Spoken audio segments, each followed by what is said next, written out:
G'day viewers, my name's Graham Stevenson and I'd like to invite you to come on a journey of creativity and learning and adventure through the series Colour in Your Life. There's an artist in every family throughout the world, and lots of times there's an artist deep down inside all of us as well. So grab your kids, your brothers, your sisters, your aunties, uncles and mums and dads and come and see how some of the best artists in Australia do what they do.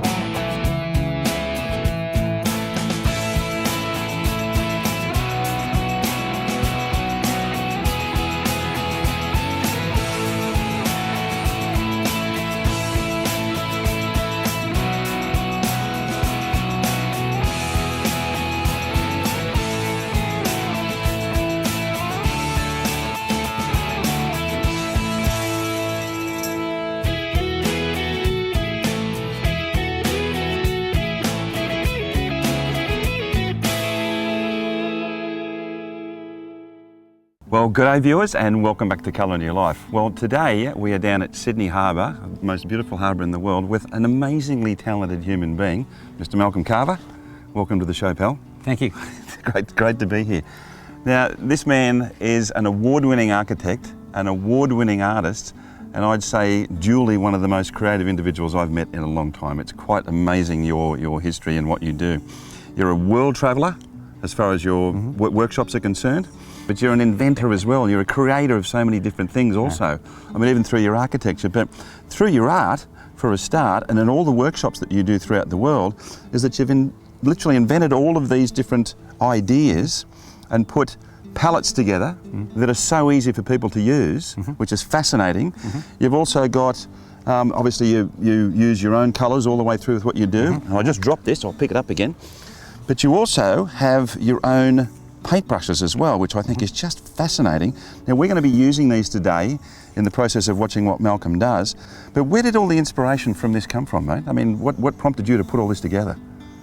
Well, lots of the materials and art materials we can buy are in fact designed for other mediums and other genres. I'm principally a sketcher and a watercolourist, and these things are being designed for watercolour. Yeah. Right? And also you've invented this three-dimensional easel which is specific for watercolour artists. Well, because most easels are designed for oil painters, and it's adjustable for comfort. The watercolourist needs to be able to let the water run on the page and in all sorts of omnidirections, right? Yeah. So it's just working on a ball joint. And it's just fascinating. Look at it, it's just a universal joint down there. Yeah, you see the water works on a gimbal? Yeah. The water's a gimbal, it always stays level. That's fantastic, isn't it? So it's literally you can roll. I mean, for the fact that you do watercolour washes, this is a fantastic way to be able to control everything you're doing. It also suits plein air because it connects to an ordinary camera tripod, and there's also another base that comes with it for desktop studio work. It's perfect for plein air. Now, one of the things as well, because of the great inventive mind of this man, is he's actually put together an app, and it's an app on perspective, and this is actually joining your architectural side of your life, plus your art as well. Now, I'd like to discuss that because this is an important part about what you do as far as your creativity is concerned, is that the perspective, it's one of the big things that people simply, they don't see it, do they? That's the best way to do it. They don't see the perspective. And the app that you've developed enables people to do that. Correct. And make it very simple.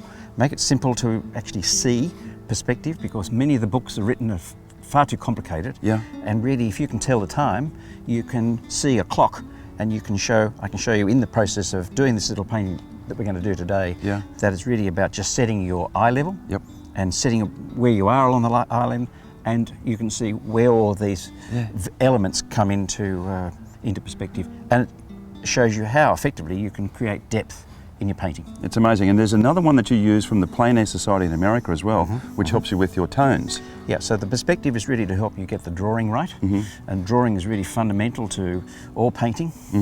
But then when we come to the painting stage, I use another app which was designed for the Plein Air Artists of America, where you can actually take a photograph outside of your scene, or you photograph if you're working in a studio, and you can in fact then see the tones, break down that to absolutely see what is the brightest light and what is the darkest, because really it's about tone, Graham. It's not about colour. So, and in saying that, I mean, this is a combination of your palette. Now, if you just look at these tiny little areas here, and you just pointed out to me before, is that that's your mixing area there, isn't it? Correct. Well, the palette does not have a mixing tray for good reason. That often, you know, the chemical reaction of the pigment and the water happens. The best bit of someone's painting is their mixing tray. Yeah. Whereas I really want the colours to mix on the paper. Okay. And take that process out. So I'm using the inside of these lids to not only seal it and keep the pigment sticky. It's fantastic. Keep the pigment sticky, but also to just test the tone. Okay. Right. So whether you've got a light tone or a dark tone of any colour. Okay. Well, what we're going to do is you actually always start with a little sketch to get your tones organised. Yes. I'm going to step out of shot. You don't need me in here by any means. And then we're going to go through this process and utilise all of the things that we've just discussed. I mean, I think the app is an amazing app, particularly for people that don't see perspective. But we're going to let Malcolm take over and we're going to watch this journey. So come along for the ride, guys.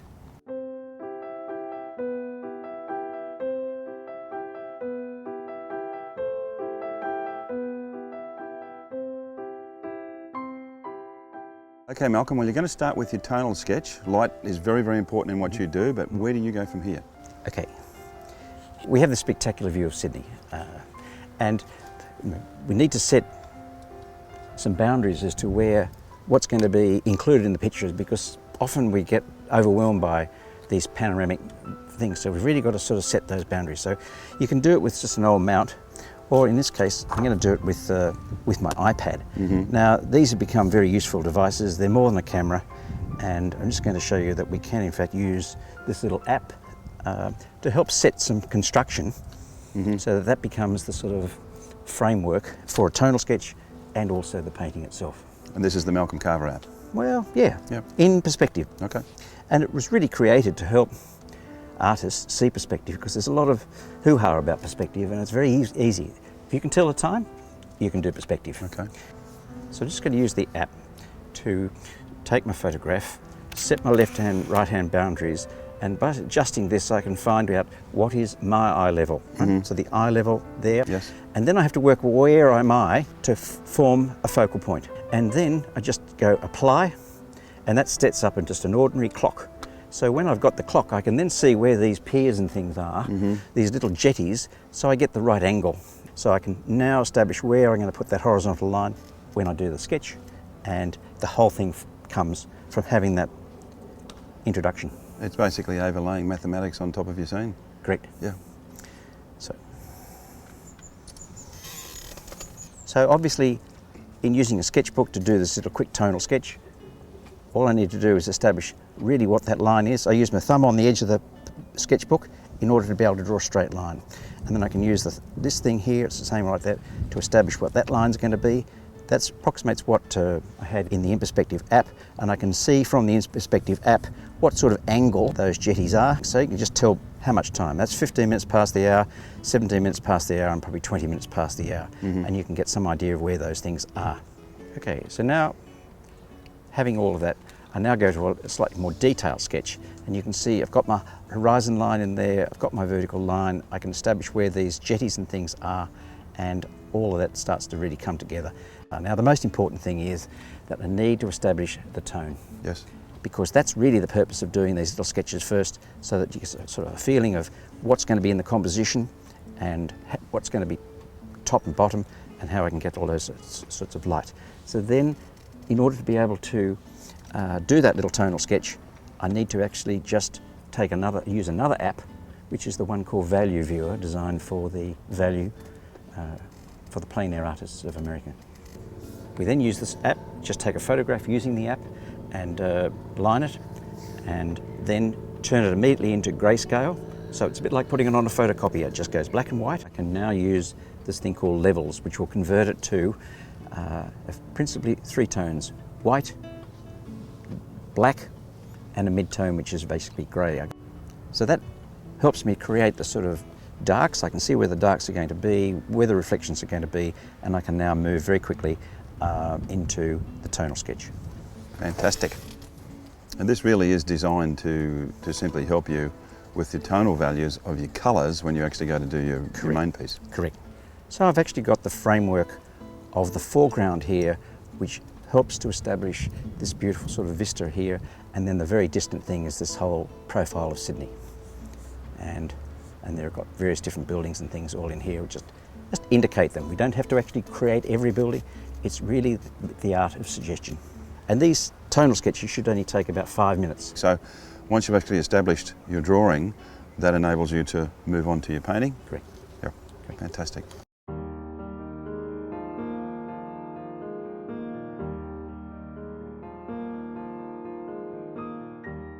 Now the drawing is really important. Taking a little bit of care with your drawing will mean that when you're working with your brush, you in fact will know where you are. But I'm just going to, the first line I put in is always my horizontal line, which is one's eye line, and then I can also establish that really my vertical line, as the iPad showed, that becomes effectively my vanishing point. Okay. So things like these jetties and things that are sticking out, I know that's about 17 minutes past the hour, and I know this one's about 20 minutes past the hour. So then I can just establish where these marks, and I can actually just give some bones of where that bull's head is, and then I can get some idea of where these things are along that line. So I've actually got a larger drawing which I've already got more advanced, so rather than sort of take up time showing every little bit of line work, I'll then just move to the other line work. So, and you've obviously already sketched that out, so we go directly to the painting. And if I just did a little quick diagram here of your tones, they're really always, I talk about tones in terms of 5. The white is the paper, you must leave it. The 5 is your darkest dark, okay? And your mid-tone is your 3. Okay, so all of these tones must relate back to here. Obviously 4, so that's 4, 5, 3, 2, 1. And 2 is just barely something. So you must keep that light for this thing to be radiant. So again, with the palette, I use very limited colours and try and keep the other ones closed. Try and keep the pigment moist, and I never dip into one colour ever. It's always dip, 2, 2 colours, and allow those colours to mix on the page. So in essence, if I had 2 colours like might be that, and I use, say, a blue, then really I'm not wanting to try and paint in blue or brown. I'm really trying to create so that I try and create the greys. But there's the essence of what I do. It's really, you know, two pigments and splat. Okay. Let the water run, and let the water really do wonderful things. You're off to Japan this year as well, off to China.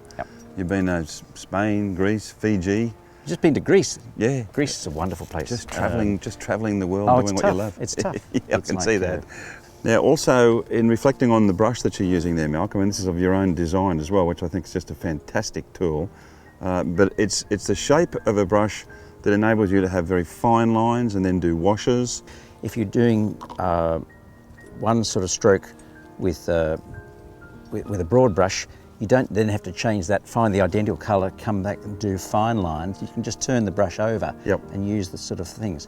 Or you can use it like a drag, and you can actually get hard edges and really soft edges. You can then just add this wonderful thing called water, right?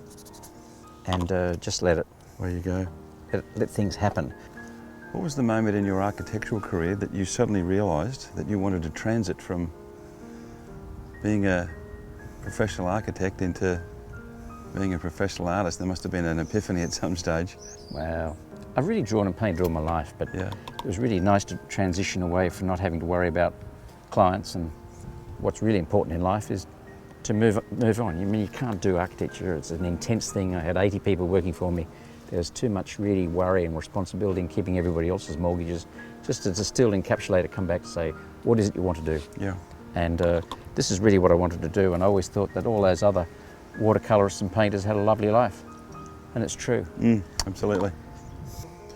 Okay, Malcolm, I can see that you're putting masking tape down, or little sections of it, and this is, from what I can gather, instead of using masking fluid, you're using sections of masking tape. Yep. Often people, when they're trying to retain the white of the paper, they use masking fluid, but it's difficult stuff to use, and it gets all in your paintbrushes, ruins your brushes, and ends up with a very hard white line around it. So just as a little way of perhaps picking out some of the whites on some of these boats, it's hard to get it back later, right? Yeah. So I often just use little bits of masking tape, and it's easy to sort of take it off. So this little scene really captivated me in the early morning. I'm just going to now just reverse this thing and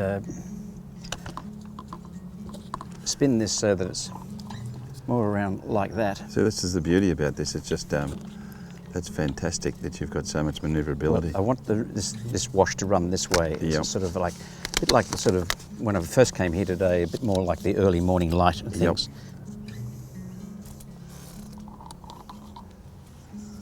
And just maybe just get a little bit of light in there. Yeah. And there's just no mucking around with it, is there? It's just bang, Well, bang, I don't bang. want that to. Yeah, I just didn't want to lose the light in the sky. Yeah. Now I can use a little bit of that light as the underwash of this thing. And this is just using a hake brush, just to put a little bit of light in there. Just sort of warm up that water a little bit so that it's not all just jet white. Now I just do want to actually go back and pick up some of these bits of white. Now we just sort of tear the masking tape off. So it obviously does the job. Well, it's not as messy as the masking fluid. Yeah. Do most of the workshops that you, when you do them, are these people that you meet up with over there, or are they people that come with you on the whole trip? Both, Yeah. Graham. I think really it's fair to say that you've got a mixture of all sorts of different people, and that's where the greatest thrill is, when you actually spend your time motivating and inspiring others. And some travel from all sorts of different parts of the world, and others travel with me. And this is using the brush by turning it on its back and doing more of what I call a backstroke, and those all together help create these pylons which is holding up this jetty. All right, Malcolm, well, I'm going to let you sit and paint that beautiful, iconic scene of Sydney and Australia out there, and we'll come back when you've done a little bit more work. Okay.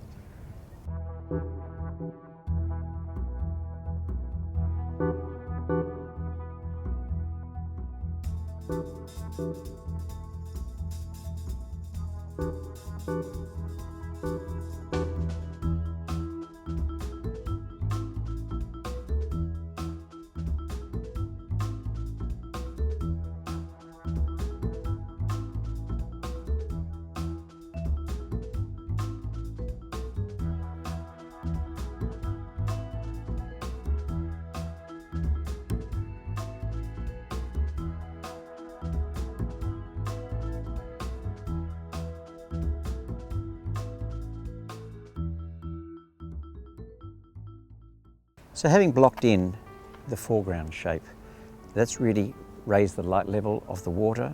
The sky is still probably needing a little bit more work, but the light is now in the water. I'm just doing some of the little, what I call the jewellery items associated with picking out the boats and picking out some of the reflections, and just recessing the little soft detail of the bridge and things in the background. So it needs to only be fairly light.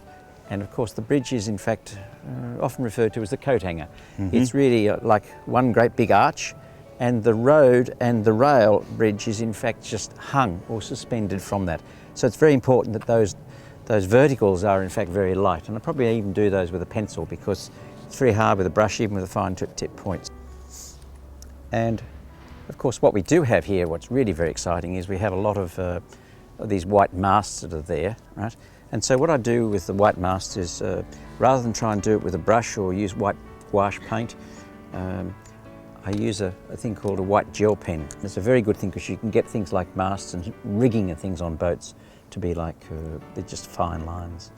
So I just use a ruler, and there's also other bits of rigging, and they also form wriggly lines as they hit the water. Yep. They've obviously got to be down in there. And they often have things like the boom.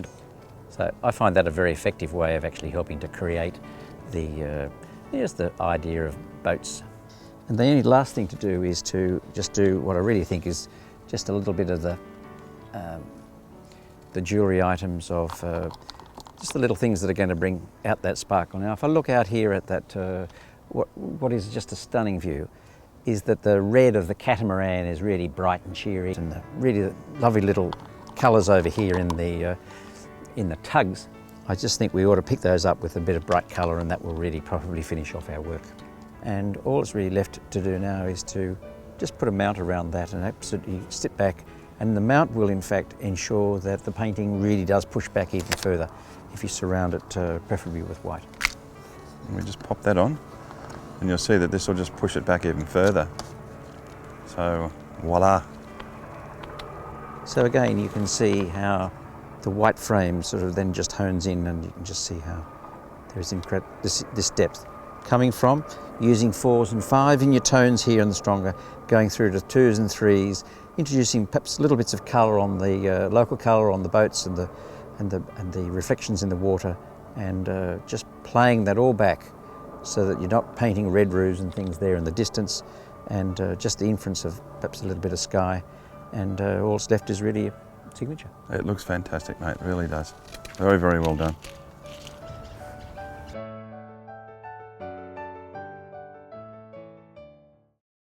Okay guys, an amazing day spent with a very talented man. That was fantastic, thank you, bud. Thanks, Graham. And an amazingly beautiful sight. Yeah. I mean, obviously the light changed a lot as we went through the day. Yeah. But as you can see, I mean, just explain to us, I mean, the light that you were talking about before. Well, we were here obviously earlier this morning, and what really encapsulated the spirit of what this place was about was that early morning light when the water was still.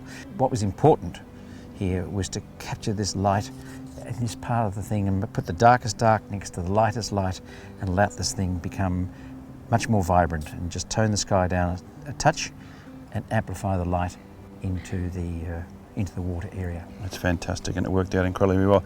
Now, in saying that, you have workshops. I mean, you're just so busy, and generally if you don't get in early, they get booked out quite quickly.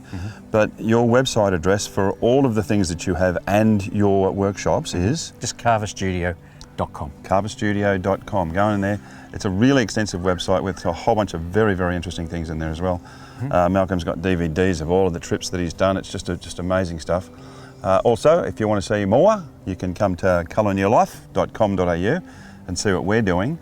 And also at our Facebook page, Colour in Your Life. Come in there, like us, and go from there. Once again, amazing master artists that we have on this show. It's an incredible day. It was just amazing, it really was. And anybody else out there that wants to be part of what we're doing, give us a call, because it's the calibre of men like this that are changing the art world in Australia and internationally as well. So it's been an absolute pleasure today. Thank you, Graham. Absolutely wonderful. Okay.